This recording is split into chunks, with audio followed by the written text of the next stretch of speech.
So for you that don't know who I am Ill Fortune. I'm a producer and an artist specializing in horrorcore underground music. Keeping it ill with everything I do. You can find me at Ill Fortune Music on Instagram, YouTube, Facebook, everywhere. So yeah, get at me. Yeah, that's true. All right. Short synopsis. I am the only person here with a fucking mask on, which is weird. I probably should have my mask on off. uh, name's Lyrizone. Horrorcore artist. Same. Uh, I started a couple years professionally, a couple years ago.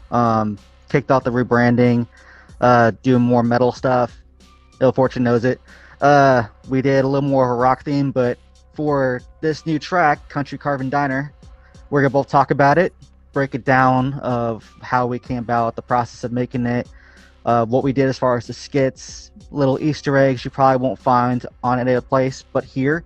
So we'll probably start it off with the first original one, which I'll let Il Fortune pretty much break down the intro, how he sent it over, what we did, and how we went about creating the first one.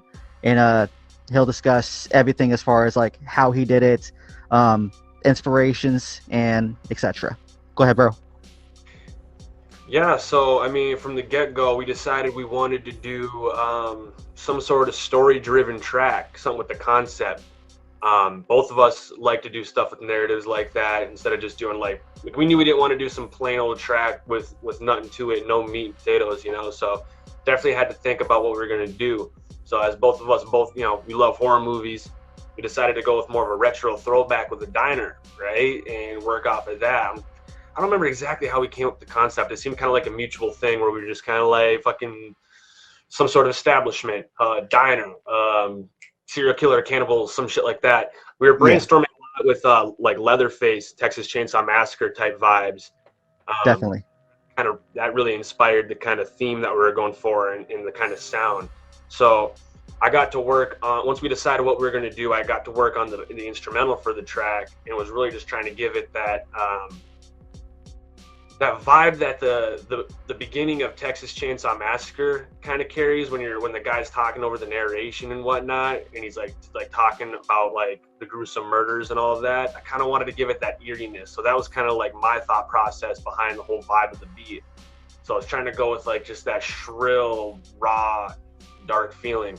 So from there, once we had the beat and everything, it was time to get down to all the. I should bring it back to the intro. We should talk about the intro of the song and start from there, huh?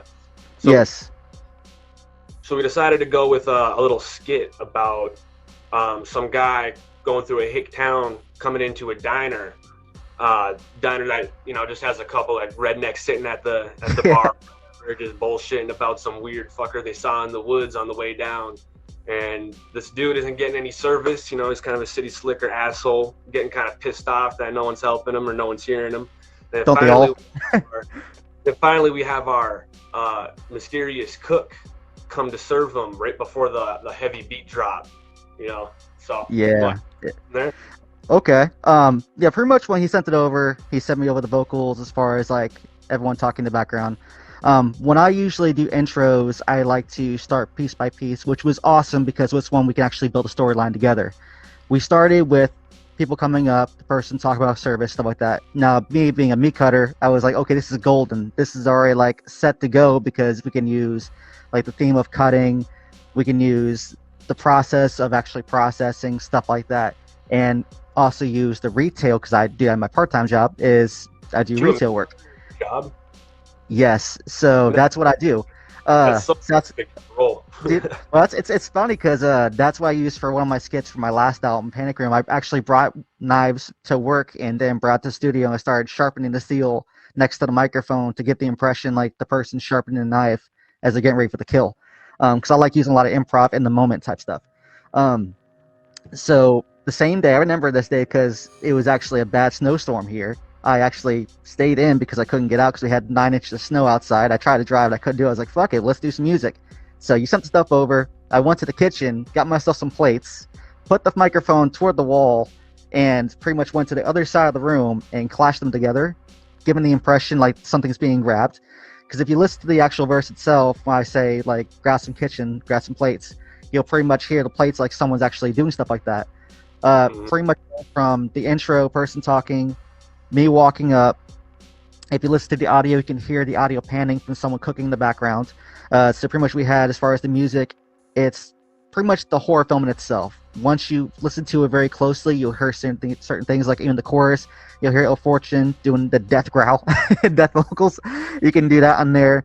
Kind of You'll hear, crowd, yeah, all. So that was new for me. By the end of it, my vocals were fucking killing. It was yeah, fun. Experiment. Sometimes you got to experiment. exactly, man. That's what happens to all of us, though. But pretty much just started from just writing, getting myself in a method actor type mindset of being in the diner because I work in a cutting up meat per se. I don't work at a diner per se, but I had to do some like research. There's a diner down the road. I went down there, took a look at what they did, asked for permission just to watch for a couple seconds of how they prep stuff. They felt a little on edge, but it still made it work because, I mean, they're like, "Why the fuck is this guy watching me?" And I'm like, "It's for a music film. Just go ahead and relax." So I'm watching it, and yeah, we go from that point to just building the scene. Lyrizone being the cook and owner of Country Carvin, but there's a guy behind the scenes that is inside the verse that kind of hints toward the second verse, which is Soul Fortune, that talks about how the meat is actually processed and taken. Where Lyrizone, the owner, is like usually preparing it per se as far as a culinary act, but he doesn't get his hands dirty, which is really cool as far as the horrorcore concept because a lot of acts in the horrorcore scene don't really do this type of stuff. They just do where it's just like a collaboration of them both in the same act, where it's actually a story and two different perspectives in one track. Um, where if you get it's multiple listens for me because as I listen to both ones, it's kind of like listen to both sides of the stories, and you're watching like a horror film, and then you see the second one, and then you have to like figure out the backstory of the first character. So it's really fucking cool. Shout out to Dickles for the graphic. Fucker killed it from Brain Sick. Awesome. Shit. But yeah, you guys need to check it out. I'll go ahead and let Hunter break down his verse and give you a little bit insight on what his mind state was as far as writing it, all that good stuff. And he might tell you some stuff that you probably wouldn't have heard the first time. And like we said earlier, it's free. Download on both our websites. Check it out. There's really no fucking reason not to, unless you're lazy. So you need to check it out. All right, bro, go ahead. Yeah, first off, I want to say what's up, Jaden. I see you in the comments. Always showing love, always showing support. So yeah, when it came down to my verse, obviously, like you said, I took on the role of the hunter-gatherer dude who went out and kills the prey or the food and brings them back, and so that was my job, my role. So I really wanted to, I mean, it's nothing new for me to get in the mindset of a serial killer freak show motherfucker. So it was, but for this one, but for this one, I want more like, what's the word? Just more together, I really wanted to create like an image of a specific type of serial killer. So I was going for like that kind of like wrong turn, big oaf dude, kind of like Leatherface, I guess, but someone, who just, yeah.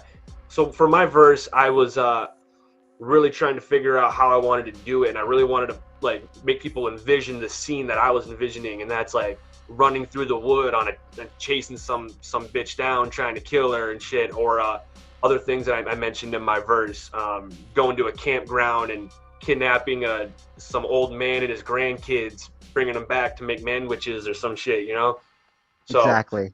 the process when I write any verse, I just get locked in for like hours at a time. I know a lot of people will pen up a verse in like 30 minutes or something, but I'll get like really deep, like I'm watching a long movie or something, and I'll be there for like 6 hours just going over the same single bar over and over and over again, tweaking the syllables on it to make it fit perfectly like a puzzle, So like I love the process of writing, but the thing is that when I get into that zone, I really black out, and I'm just kind of like, so it's hard for me to like really dive into the thought process behind how I wrote the verse, because I really just get in there and I zone everything out, black out the whole world, and then I come out, it's like I'm coming out of being possessed or something, and it's like, the fuck did I just write, I feel you, bro.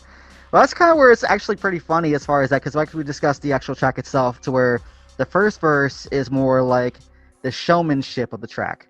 It's kind of like not more on the versatile as far as lyrics. It's more of like, hey, this is what we have to offer. Where the second one is a complete altered like persona per se. It's like, hey, that's I'm not really gonna show you how I fucking do it, but just know it's getting done. So it's really freaking cool as far as the process of like the hunter and gatherer type mindset, to where it's kind of like it's an unspoken like mutual respect type thing as far as the approach of the person who's in the forefront and the person who's not in the back. Especially for if you listen to like the track cohesively, there's two versions, which for the main one we're going to promote the actual like original, which is the hip hop version. I want you guys to listen to that one. You'll find that they're both going to be on Spotify and all platforms on the 15th. Right now, if you just go to our websites, you're going to find two versions. You're going to have the remix version, and we'll discuss that later in the actual live. And we're going to pretty much just go ahead and show you guys the hip hop one is kind of like a really cool blend, because I know that Hunter released recently a beat that has more of an alternative metal type hip hop type thing. I think that was dope. As far as the track itself, it has a good blend of hip hop, modern boom bap, but also the rock aspect. So it's a good blend of both of them. Most artists don't do that. They usually just do one side and stick with it. That's one thing I've been trying to find a way myself, is to make them both the same and cohesive and not just make it just a pure metal track. But it is what it is. But I mean, as far as the go ahead. man, your story kind of gets that across a lot. Like you nail that Exactly. hot metal blend perfectly with everything you I'm do. trying, dude. It's really really hard, because especially for like the metal fans, like they'll love hip hop, but they won't listen to a lot of it, because they feel like they don't look at it as a perspective of a producer who's taking it and building a scene. They look at it just like a repetition of loop beats, and it's not. A good producer knows how to create the scene and actually like pick each one differently and make a whole sequence instead of just like here leaving on loop. With the metal, it gives a little like breathing room to get them their ears like tuned in, but also could actually enjoy the boom bap. Um, but back to the track itself. We get off and sidetracked. So essentially, the part as far as the fortune you guys heard, as far as him breaking down, him hunting down the victims per se, it goes from hunting it was pretty much the grandfather and grandchild, I think it was, as far as the actual person. It goes from pretty much just like grotesquely showing it, where if you listen to the first one, which I'm not going to say too much on it because I want you guys to hear the track, you guys gotta notice that Lyrizone is kind of like the very, very happy-go-lucky, very appreciative type retail worker, because he owns the restaurant. He has to be somewhat happy about being there. But in the undertones, you can hear how he's not very happy being there. He feels a sense of like undeveloped like matureness as far as taking on that role. You're gonna hear a lot of different style. I did a little bit more switch ups than usual as far as vocals. I even tried to make a funny little inside joke inside the actual track. Tastes like it just went running like the game really, because gamey flavor as far as that, but also small game. So I was hinting toward Ill Fortune's verse as well, as far as him hunting down the game. We were also trying to find a way to make it unique, but also cohesive, because both styles are pretty much a little different. So we had to make sure we both approached it differently, as far as like, you can notice my verse and notice his. It's not just listening to one whole thing. Oh, shout out Brandon saying LZ. Okay. What up, bro? But yeah, you guys need to check this track out. I think it came out really great. The hip hop one, you're gonna find it's gonna be when you download it on Spotify, because it's going on Spotify as well as all the others. But as far as Spotify, it will have the original one. It'll have the metal, which is the Butcher Block remix.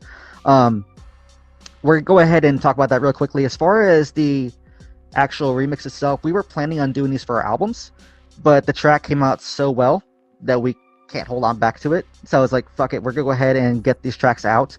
The Butcher one is literally pretty much the same as the original, only a couple of key concepts. Live drums, bass, and guitar, which was a little guitar was a little bit differently played differently. The only thing that's substantially different is the intro, which it's funny because I was gonna tell you about this. So we were recording it, and I was like, okay, so we have to find a way to make this an actual skit, because we were doing skits at the time and trying to find. I was getting my skit mindset into where I was like, okay, we have to sit back for a little bit, recollect, and figure out what I want to do. And I was like, I need a female voice for the waitress. Like, I need to have one. So we couldn't find anyone, and I asked Josh's fiance if she wants to be a part. She's like, I don't know if I had that angry, upset voice. So I was like, let's ask your neighbor.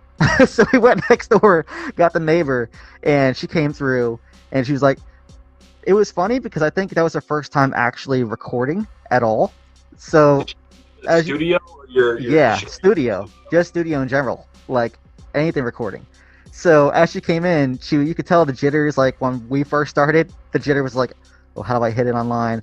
And vocal line helps so much because even if you were off, you could find a way to vocal like put it together and still make it in point. But she pretty much came in there and record her part. The whole intro is mostly like the cook in the background perspective. I just built it up with the same exact intro because I didn't want to do a complete different intro.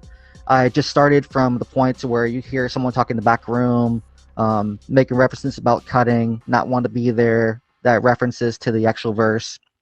And then when Lyrizone walks out the door, then we play to the actual original skit that we'll hear where I greet ill fortune and greet the customer and talk to them one-on-one, and then we would play pretty much the same exact style of the actual song.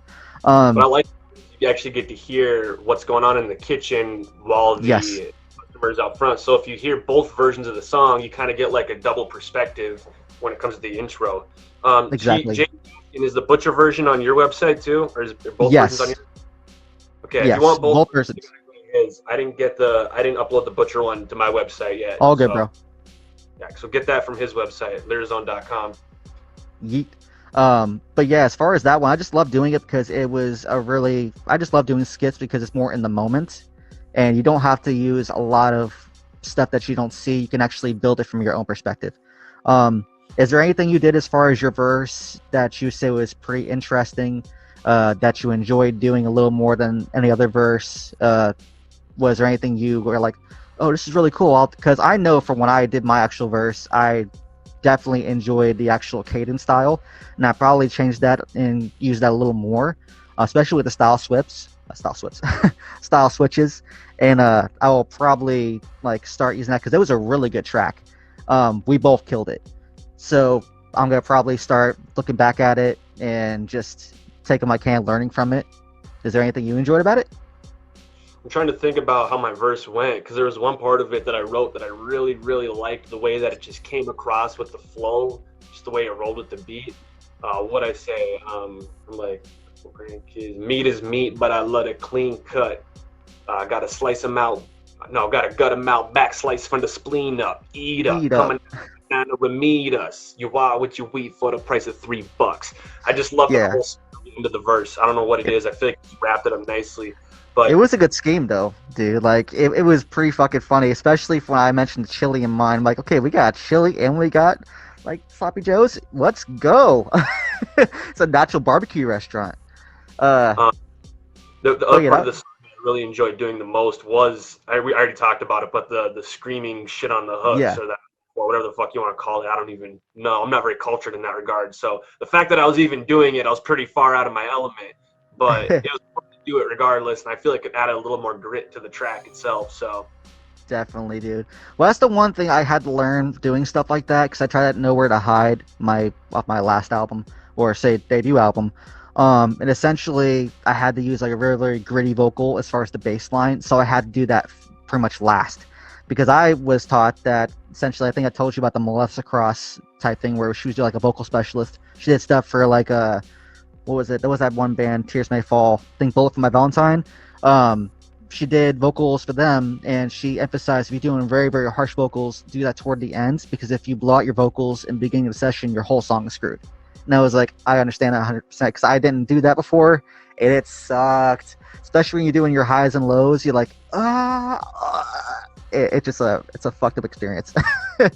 And people don't really see that until the next day after. You're like, were you at a concert? No, I was recording in the booth. I fucked up. But yeah, dude, that was dope. I love the extra, like when you showed that over, I was like, I like that. I like it a lot. Because it gives that extra punch into the actual chorus itself and like makes it that really attentive, aggressive type chorus. Straight up, man. Well, what do you think, Lyrizone? Do you think they're ever going to get to hear another one of us joining up and coming out with another banger like this? I would assume so, and I think Ned would be the first one to say, "Hey, so when's that EP coming on?" I'm like, Ned, you always want us to work together. Just listen to this one track and tell us how you feel. Listen to this track first. But I I think think he's gonna love it.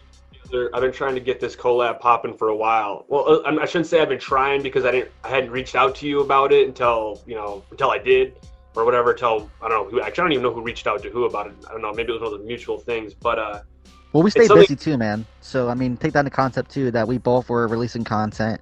You releasing the beats on YouTube and your solo tracks. Me doing the rebranding and stuff like that, and me trying to get things looking clean as fuck.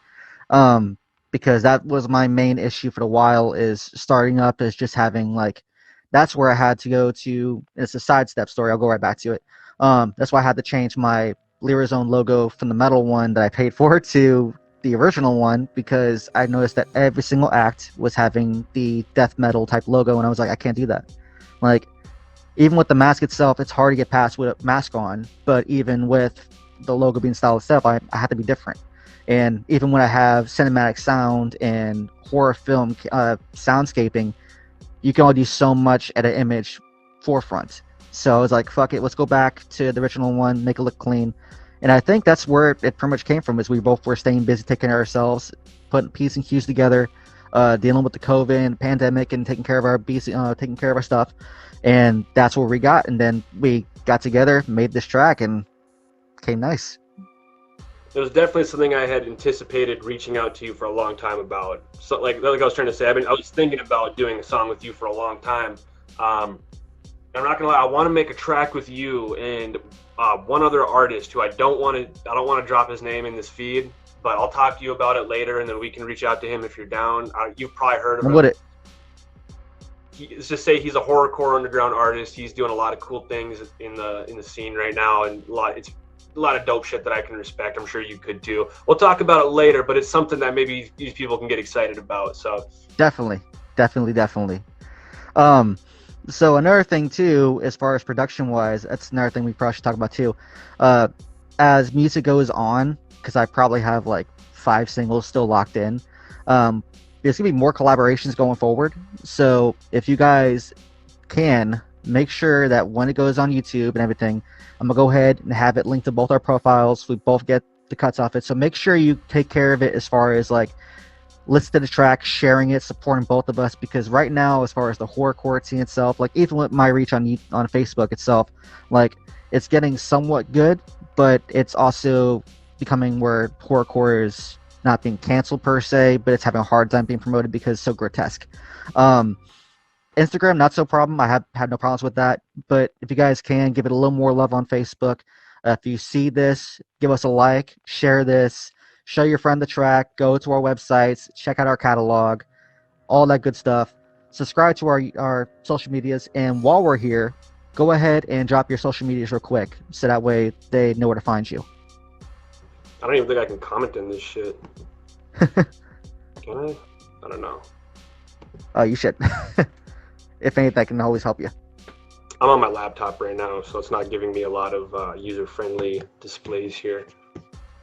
But it's all good. Y'all can find me at Ill Fortune Music on any fucking platform. I'm guaranteed I'll pop up, so you don't gotta stress it. Word. But yeah, man, I'm probably, if we can download this video, I'm gonna try to get it up on my YouTube tomorrow. Maybe we'll see what's up. Word. Because I'm probably gonna take clips of this one as we're going, and I'm probably gonna go ahead and drop it to social media just a little bit, not the whole thing. So I'm gonna leave it to your platform. I'm gonna probably do like 15, 25 seconds, and then link it to YouTube. That way, it's going to one solid video. That way, it's not like 15 different places everywhere else, because it's gonna be congested and hard to keep track. Yeah. All right, man. Well, I think we should wrap it up with that. That was a fun session. I mean, Oh yeah, bro. Shit about the track that they didn't know before. So. All right, man, y'all. The next one. So y'all have a great night. Make sure to hit us up on our platform, share the track, show us some love. You know, Underground relies on the fan base, which is the strongest fan base in the world. I will say that Underground fans are the best fans on this fucking planet. Facts. Exactly. And on that, so I'll go ahead and drop mine real quick before we bounce out of here. So if all the, like we already said throughout the whole thing, get the song, free download, illfortunemusic.com, lyrizone.com. Got a latest t-shirt drop, which you're pretty much seeing it. It's Heads Up Luck. It was a St. Patrick's Day design. Yeah, it was probably one of my favorite designs so far because it's gory as fucking. It's dope. Yeah, I love the movie Leprechaun. Leprechaun's dope. But yeah, go ahead and go to Twitter, The Real Lyrizone. Same thing for mostly everywhere except YouTube. YouTube is only Lyrizone because no one else has Lyrizone on YouTube. Yeah. But besides that, guys, El Fortune, thanks for coming through, bro. Dropping your information, dropping all the little gems throughout the way. And you have a good night, bro. You too, bro. Keep it ill.